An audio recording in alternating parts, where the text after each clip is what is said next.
Hey guys, Kia ora, namaste, adab. How's it going? I've had the distinct pleasure of having interviewed Professor J.P. Deka, who is a remarkable a physicist and has done work on a range of different areas like optics, pandemic modeling, AI, neural networks. He's done quite a lot of things.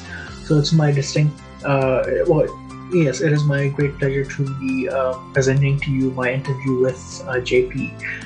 And before I go any further, I just wanted to say thank you to Copy News for hooking me up with this really nice T-shirt. As you guys all know, Copy News newsletters are available in various cafes. It's funny, it's informative, it's great. So thank you to them, and also just a shout out to Mad Google Memes, who are incredibly funny and educational memes page on Facebook. So shout out to them, and I will include everything in the link below. Without any further ado, let's get into the interview now.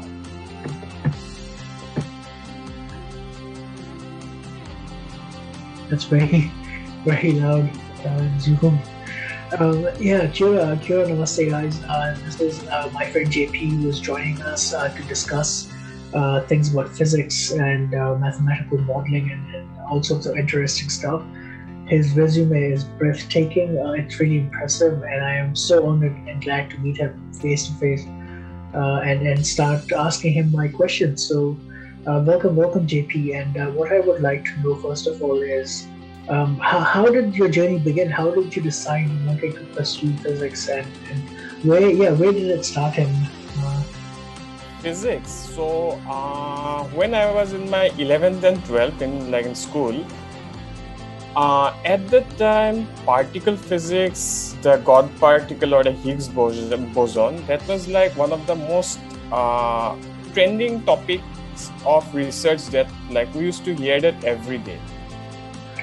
And particle physics, I found this field very interesting at that time, though that's not my specialization in PhD. But I decided to take physics because one of the things you should know is like I am very, very interested in mathematics. right, And physics is the application of mathematics to explain different physical phenomena. right, So in physics, the one of the things we are always taught is mathematics is the language of physics. right, So that's how I started like my college. I joined like the University of Delhi for like the bachelor's program in physics. And then I completed my master's also from the University of Delhi. And then I joined my PhD in IIT Guwahati. I am from Guwahati only. This is my hometown. So I completed my PhD from IIT Guwahati in 2019. And so that's like my career from like my school till 2019. After that, right now I'm working as a assistant professor. It's a temporary position in one college here in Assam. And apart from that, I'm also working on my skills in data science and machine learning, and that too it's because like I attended this one conference in 2018 in which one of the speaker, he was a physics guy and he's of my research field only. So he talked about how like my specialization in photonics, that's like optics photonics. So I joined that conference, and like in that conference the system he was talking about, like I did some research in during my PhD on that. And I was like quite like I was like shocked that my physics-based systems, optical systems, these are also forming the building blocks of neural networks. These are like photonic neural networks, like optical neural networks. And as of now, right now, this is like a very, very promising field of research. And also because like this computer, this laptop where we are having this video chat, right, like this is a electronic system. This is not a photonic system. And if tomorrow we can have photonic systems, like a computational system which is based on photonics, that's going to be super super fast, because after all we know that the speed of light is 3 into 10 to the power 8 seconds. right, And there are many technical aspects why a computational system based on photonics is the next level of like computational stuff that we should be looking forward to. right, And and apart from that, you should also know, like right now, like quantum computing is one of the very, very promising field of research. And in Canada, there's this one firm known as the D-Wave Systems. They build quantum computers, and their systems are also based on photonics, basically photons and their dynamics, and like this and quantum computing using photonic systems. So that's the like these are the like the reasons why today I am like in this field of work. right, right. Oh wow, that's really really interesting, and wow, that's very I don't understand a lot of things. For instance, what is a neural network? I've heard about it a few times, but I don't know what a neural network is. Okay, neural network, to understand in the basic terms, like we have a brain, this brain. So this brain is a network of neurons which are like if we heart at any point in like anywhere, if we like we are walking and we fall down and we like bruise ourselves or we hurt ourselves, like, and if blood comes like those in that location also we have neurons. So those neurons, they send a signal to our brain, like that there is something that you are injured, and the brain processes it and then sends a signal to that place what to do. Because if you are hurt and if it starts bleeding, and it cannot, if it bleeds uncontrollably, then that's a very serious consequence. Right, So the brain signals to that portion where we are injured and like heal that location. So that is like the neurons, and like how like our brain and the entire body is connected. So right, right, this is the most basic things, like how signals can be like transferred from one location to another, like within the human body through neural neurons. So this thing is like, for in the technological sector, this is like mapped onto like a computational stuff, basically an algorithmic stuff which we write codes and everything. So that is where we use like the neural networks, like the connection of neurons, and like what we aim to do. Like we as of now we have like successfully built like classification models using neural networks, and even recommender systems. Like for example, Amazon, Netflix, they have their own recommender systems. Like if we are watching movies, we watch these movies, and then like Amazon, Netflix, IMDb, they knows what movie they should recommend to us next. So that is again where one another field where we can have neural networks and other applications like stock market data prediction and then weather prediction. These are all places where we can make use of neural networks to give the most accurate like dynamics and like most accurate prediction as to what is going to happen next. right, right, right. Wow, that's really amazing. And in terms of neural networks and things like that, is it something that a lot of physicists are going towards? Is it something that they're really gravitating towards, or it's not? I don't know if physicists like.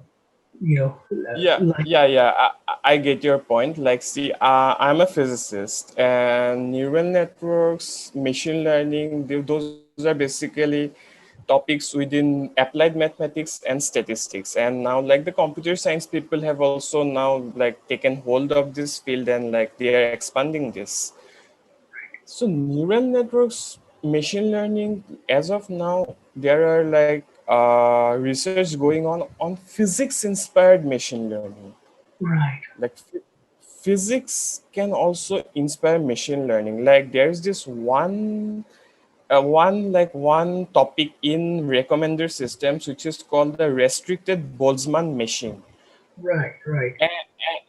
And it's like I just get to know about it last month. Like the working principle of this system, this restricted Boltzmann machine, is based on statistical mechanics, which is a very very important paper that we were taught in our masters. Right. And so like physics is also making its entry, and there are other fields, there are other topics within machine learning also, like the concept of entropy, Right. Right. dynamics, and it is interpreted as disorder in a system. Right. But there is also another interpretation of entropy, which is the amount of information within a system. So a highly entropic system is means that it has a lot of information that is still hidden within. So Right. so so this is another concept within physics, which is like, and where we are using entropy, like in neural networks only. There is this one, I forgot what it was, one optimizer, which is the binary cross entropy, Right. where we use this field like in neural networks to optimize our system as perfectly as possible. Right. Right. I see. Wow. Wow. This is. I actually, when I was in university, I studied business and accounting and taxation. And I guess uh, what drew me to physics and drew me to physicists like yourself is idea the thinking of physicists, the sort of philosophy and thinking that physicists apply to everyday issues, I guess. So as a physicist, do you wonder how technology can make a better world? How technology can save the planet or something like that? Yeah, is that something that Yeah, you're interested in? yeah, technology, like right now the most important problem, the climate change problem, like the art is heating up, like it has already crossed one degree Celsius, like the average temperature of the entire art. Right, And because of this we are seeing wildfires. These are like uncontrollable wildfires, like for example like in California, and then in 2020, I think beginning, we also had a wildfire in Australia. right, right, And so it's hitting up, this art is hitting up. And there is a lot of things which can be explained by physics, like the basic, like this is climate physics. So like our, like we receive like the sun's rays, and because of the extremely high CO2 levels in the atmosphere right now, because of the high CO2 levels, the sunlight which it which like lands on earth, it is not being reflected back outside the earth. It's not reflected back, it's like trapped, which is also known as the greenhouse effect. right, And this means the world is actually now heating up, and like we need to, the most like easy to explain reason is like the sun's rays which is being trapped within this world, it's not being like reflected back out in outside earth. So this is once again physics. And right now, how physics and technology, basically technology, one of the most important thing that technology should now take into account is to reduce the amount of CO2 that is in our atmosphere, and basically in all those places which are extremely polluted. right, right. Like this CO, like we can actually, like from technology we can build CO2 absorbers from the atmosphere. And if the CO2 level in the atmosphere is reduced considerably, then we can say, yeah, we have control over our climate change. And those are the small things. Like it's actually like the the minute things which we see, which we don't actually think in what's going to happen from this. We should take all those things into account and build the technology such that all these small problems, they are all mitigated and controlled. Right, right. I see, I see. And in terms of combating climate change, um, are you quite polit? Are you interested in politics? Is that something a physicist like yourself even cares about? I don't know. Politics. See, that's not my field. That's like the political science people who will be Right, of course. like giving you the most, like they can actually say about like the most well optimized, because there is nothing perfect, there is no perfect solution to anything. What we need, like for example, we need optimization in every sector, all the from the mitigation of all the small problems, and that's how we can build a better world for tomorrow. So that's like so that those are small things like people need to take into account. Like for example, you need to go to the nearby grocery store. You can just take your, like you can just take a walk, or you can take your cycle, or if you have like bicycle, instead of taking your car or your bike. Right, So these are small things, these are small things. And like once in 6 months, or when there is a holiday, you take a vacation somewhere, that's fine. But taking a vacation every week, every fortnight, or every month, right, right, that's like taking that flight journey from one place to another. You are actually inputting like carbon dioxide, all the greenhouse gases into the atmosphere, and that again is not a good thing. So it's just like small things, like small decisions, small steps taken by every single individual.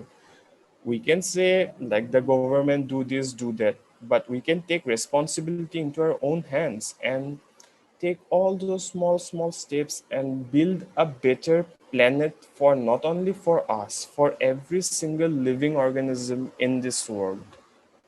right, right. Yeah, that's definitely an interesting point because I guess we have to take responsibility for what has happened, what we have done, our part in everything. So that's great. That's great. And I guess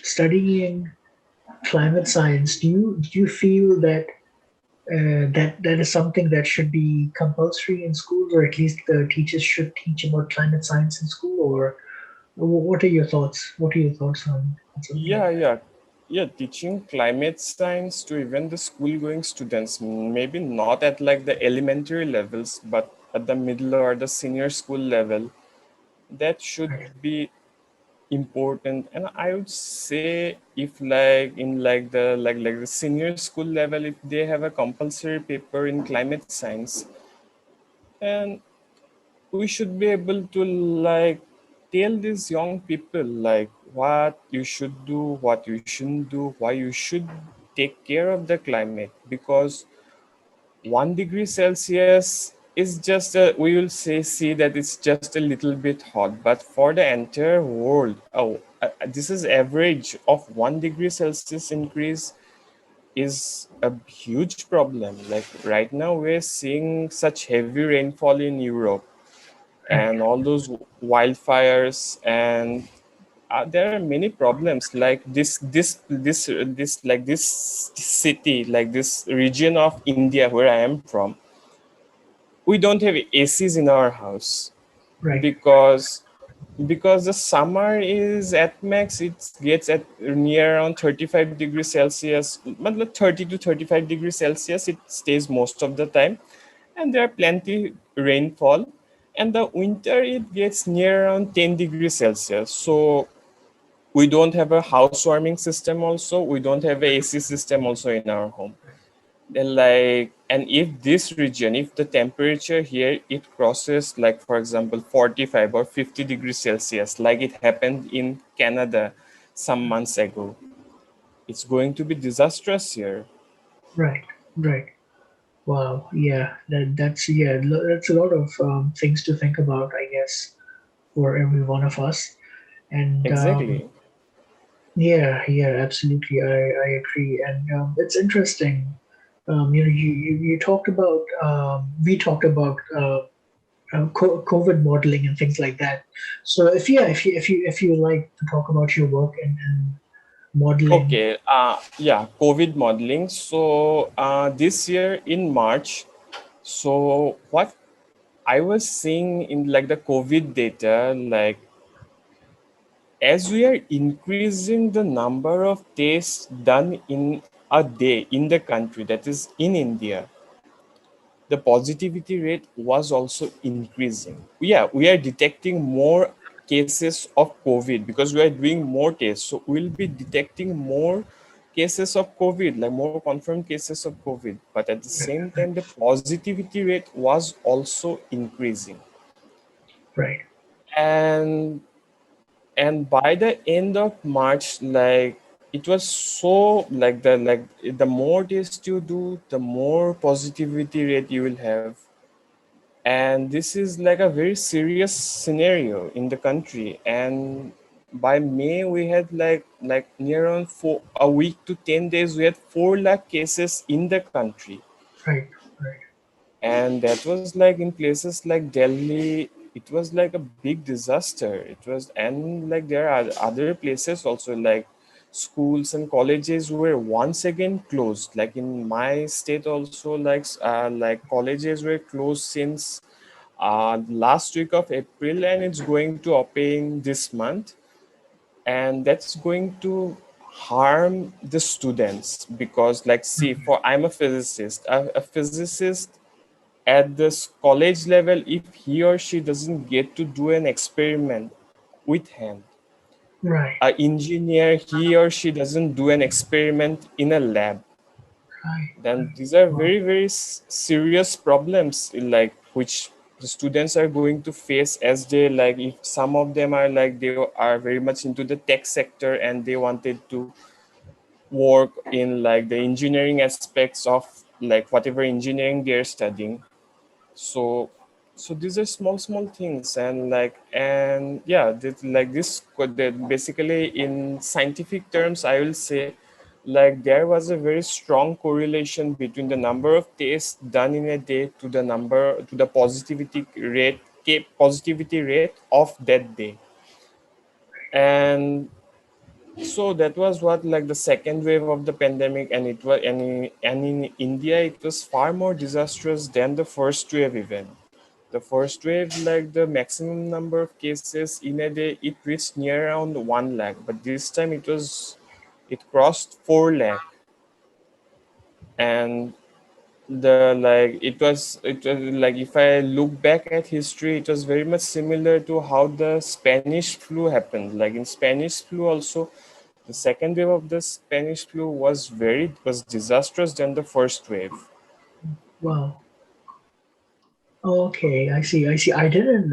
Yeah, it didn't occur to me the comparison between the Spanish flu and COVID-19. It never crossed my mind that such comparisons were being made between COVID and the Spanish flu. And uh, I guess a part of the problem is people who are willingly not accepting the vaccine, or people who don't believe that the vaccine, the science behind it is credible. So, have you experienced much of that yourself? People who say Okay. no. I have not in India. Most of my friends and like my acquaintances, they have all been vaccinated and they have like willingly accepted the vaccinations. Like in India, yeah, there are also people who don't want to take the vaccines because yeah, there are few like cases of death, people dying after vaccination Right. because Right. Okay. let me say tell you about this one thing.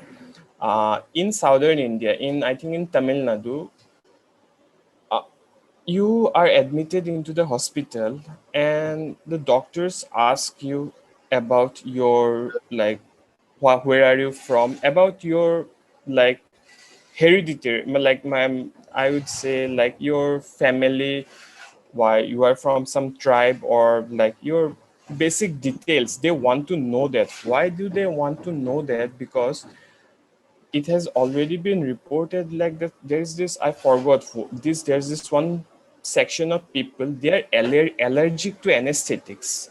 They cannot be given Oh, they cannot be given anesthesia.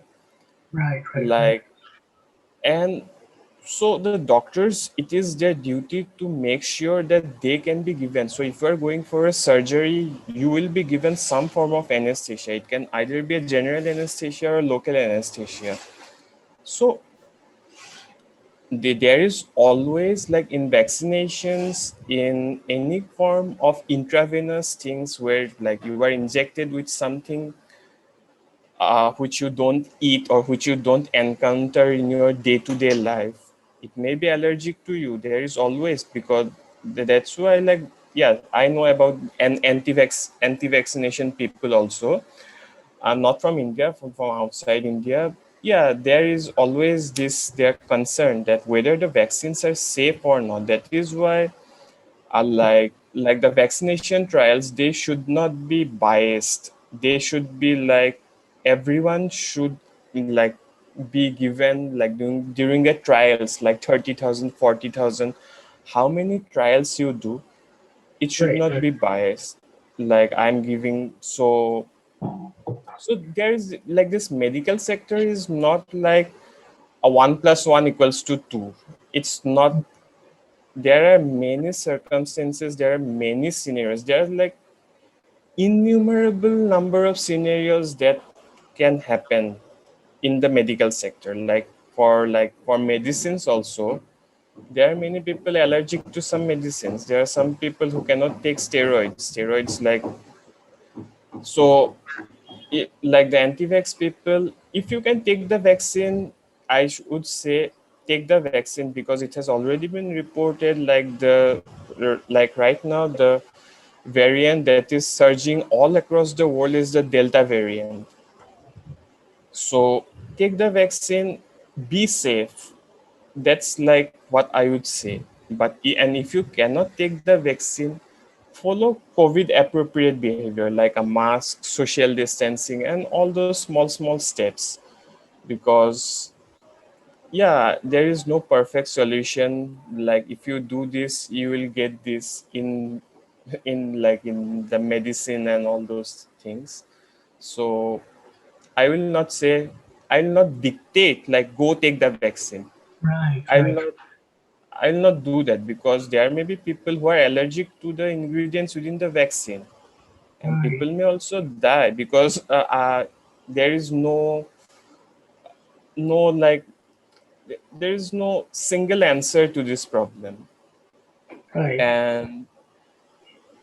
And yeah, even after vaccination, follow the rules like wear a mask, don't go to like all those crowded places, because we also have breakthrough infections in almost most countries. Like even after vaccination, you can be infected with COVID.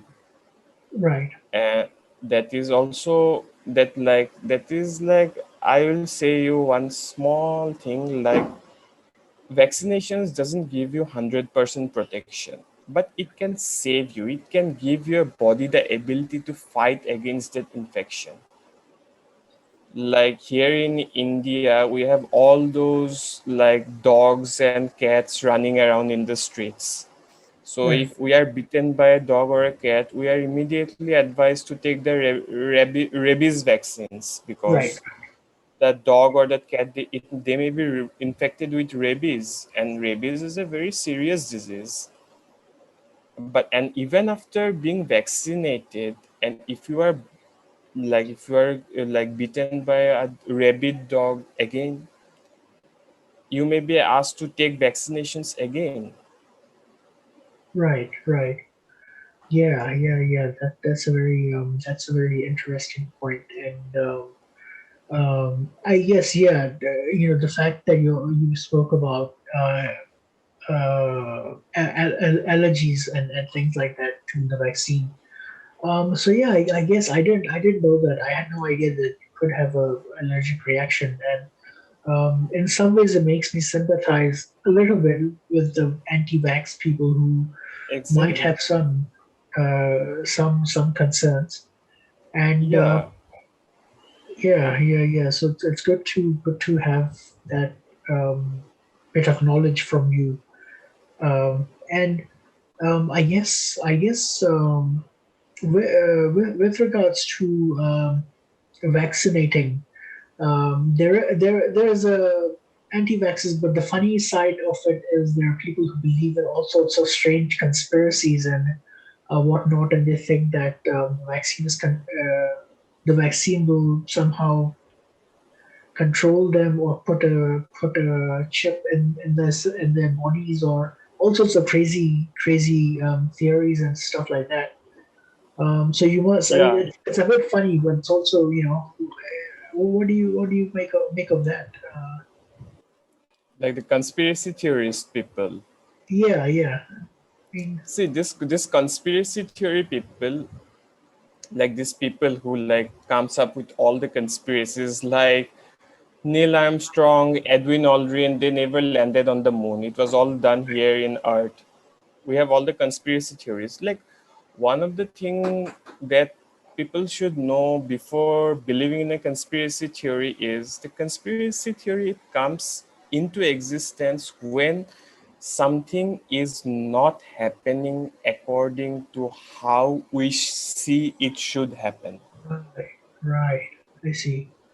It's Interesting. like it's a bias within the human psychology that like which like lead people to believe in the conspiracy theories, like the moon, like with or Neil Armstrong, he never landed on the moon, and all those like conspiracy, we have like lots of conspiracy theories. But it's like it's not something usual. Like, yeah, they landed on the moon, but to many people that this is unbelievable, this is strange, this is preposterous. And that's where like we had conspiracy theory and all those things, like which people come up with, like this is fake, that is fake. Like even some people say like climate science is fake. Right, right.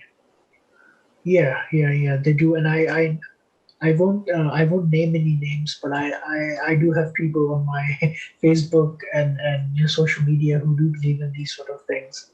Um, we try to. I mean, I try to avoid discussions with them, too much discussions, but every once in a while the topic comes up and they say something crazy, and people respond to it. And so yeah, yeah, it's quite a I guess it's almost like an industry where people are fueling. There are certain people who are putting more information into the system for people to believe in conspiracies and things. Um, and as a scientist, you must be really, when you hear about people talk about flat Earth and things like that, you must think, wow, that people really believe that the Earth is flat. And Yeah, yeah, I have friends, I have like debated with them that why the art cannot be flat. right, But it's hard to make them believe that like why the art is a spherical body and it's not a flat body. It's similar to how you see you can people never believed like that. Like long ago people used to believe that the sun goes around the earth, not the earth goes around the sun. right, right. right, and people were against that, like they were not ready to believe this, like the scientifically valid facts, like Galileo and like the astronomers would say like the earth goes around the sun, not the sun goes around the earth. right, right, right, So it's always going to be there will always be people who will believe that the earth is flat. And it's I would say it's like we shouldn't like debate with them. If they believe it in that way, let that be their belief. If someday they see that their belief is wrong, then they is wrong, they will start to accept what is like the scientifically valid facts are. right, Like right, for like many people, they are not going to believe like we human beings we evolved from apes. right, right. We Yeah, believe evolution. Many people will, they don't actually believe in the theory of evolution also. Like we are evolving with, like we are evolving, and it's hard to make them believe like we are like. yeah, yeah, yeah. It is very hard. Yeah, I mean, I know people that have said to me that evolution is not valid and it's been debunked and things like that. And interestingly enough, I've seen videos produced by people who sound very intelligent, who sound very authoritative, and they say all these things. So someone like me who reads or watches them will think, oh, well, this person knows what they're talking about. But it's only when you talk to the real scientists, the real physicists, that you find out that what they're saying is not right.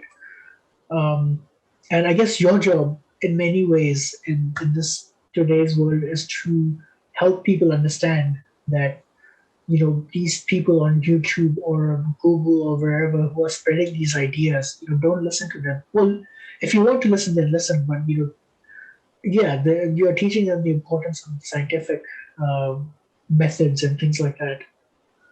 Yeah, yeah, if you like, if you talk with people who have such beliefs and you want to make them see that it's not right, it's better to not like tell them about the truth as in a dictatorial way, like this is the truth, you have to accept it, you cannot, everything else is false.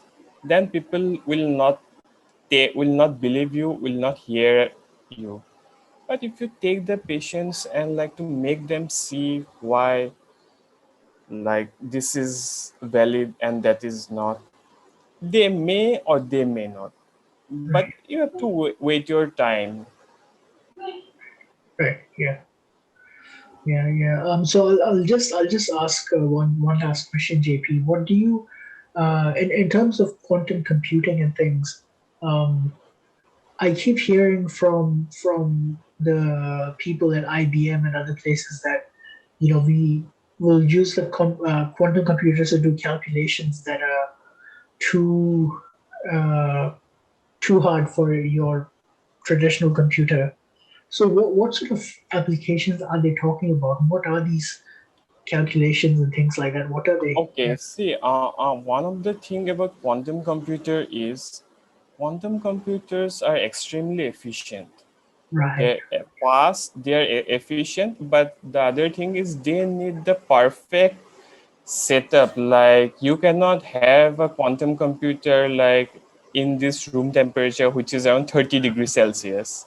right, You need extremely cool, and like it should be sufficiently cool, and like you need the perfect conditions. But why quantum computers are very promising, it's because quantum mechanics is like one of the thing, like one of the, I'll speak about this one basic topics in classical physics, which is like our everyday day-to-day life physics, and the quantum physics, which is in the quantum realm, right, like which is in the like the in this in that's in the realm which is even smaller than the size of a virus. right, right, So suppose I give you a coin, like a coin that has a head or and a tail, and I tell you, you toss the coin. If you get a head, you walk to the right. and if you get a tail, you walk to the left. So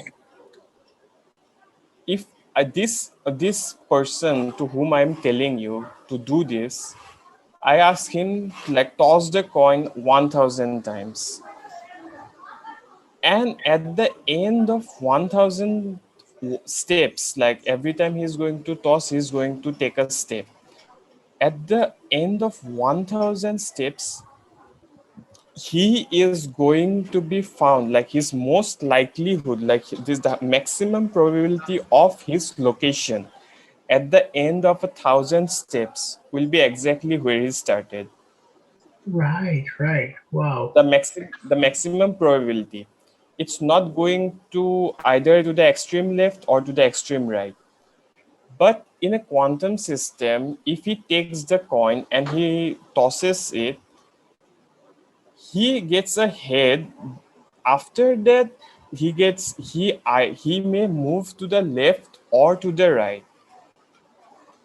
But quantum computing or quantum mechanics in general states that you cannot know where he is located unless and until you try to make an observation. Make an observation means you see where he is located. Right, So we are not doing that. So if he does, he takes a coin and he takes 1,000 or maybe even more steps, but in the quantum realm, this is going to be referred to as a quantum walk. In this scenario, at the end of 1,000 steps, he is going to be found most likely either at the extreme right or at the extreme left, right, not where he started. So what this means is this, like this quantum computing, or what I say is a quantum walk, he has a ballistic transport, like he is not where he started, he is like at either the two ends. right, right, And that is where quantum computing excels in respect to classical computing. Like this is basically I used as just a thought experiment of a classical random walk and a quantum random walk. right, So it's entirely different. And in the quantum and random walk, like you will have maximum probability and actually equal probability of finding that walker at the two extremes of the system, either extreme right or extreme left, and it will have equal probability. And from there we come across like the concept of quantum entanglement, right, which is like forming one of the working pillars of quantum computing systems today. right, right. Wow, wow. That's really interesting. As a layman, in layman terms, what I understand is entanglement is when particle, one particle and the other particle, how they behave, how one behave affects the other one's behavior. Is that that's Exactly. I see, I And see. if those two particles are in two different galaxies also, you measure one particle, the other particle is going to show you the exact opposite characteristics. And Right, right, that information is going to be transported from one galaxy to another galaxy. Those are maybe several hundred light years away, in the wow. fraction of a second. That's like the fastest transport of information, which is not even possible through any forms of electromagnetic waves. Oh, I see, I see. Okay, okay. And Um, one more thing I would like to say here. Yeah, I think you have seen Avengers Endgame. yes, yeah, yeah, yeah, of course, yes, yes, yes. Yes, there they use something called like the quantum realm to travel through time. Like if that concept of time which we see, like we see our clock, it's like now it's 1 o'clock, and then it's two, then three. It's always going to flow in one single direction. Right, But right, in the quantum realm, time itself has its own, like it's a very interesting, like what a concept of time in the quantum realm. And right, so when I right. watched Avengers Endgame, and they were like traveling to the past through the quantum realm, I was like, wow, this is really interesting. And the quantum realm is like, yeah, that's like Oh, the quantum. wow, Yeah. wow. I didn't know. I mean, I thought in the movie they were just making things up, but as you pointed out, No, they were really no. The concept of time in the quantum realm is like the time which we see here, like in our day-to-day life in the classical realm. Like today it is 1st January, tomorrow it's going to be 2nd January, or like the flow of time. It's a very different, and in the quantum realm, it's going to be very different. right, right, right. Wow, wow, that's amazing. That's amazing. Yeah, I think one of the reasons I enjoy these sort of interviews is I get to learn personally a lot from people that I invite on my channel, and not just me, also the people who watch my videos and who are interested in these interviews. They get to learn a lot of things as well. So I really, really, really appreciate your time, JP. And I imagine, oh, it's a Sunday, but I imagine as a physicist or and a data scientist, you obviously have a lot of busy hours, regardless of whether it's a weekend or weekday. That's how I imagine it. So I'm guessing you've got a lot planned for the day, and yes, but it was an absolute pleasure chatting with you. Of course, we are connected through LinkedIn. So you know, if I mean, I will have questions once I review this video. I will have questions that I need clarified. So I will definitely contact you. In Yeah, fact, yeah, I will include your LinkedIn profile. profile in my video, Yeah, so yeah. anyone can reach you and see your body of work. And so it's been an absolute honor talking to you. It's been great. And let's do it. Yeah, we should do it again sometime. But Yeah, yeah, yeah. If we have a session like this again, maybe next month or next weekend or whenever, I would also like to talk to you about chaos.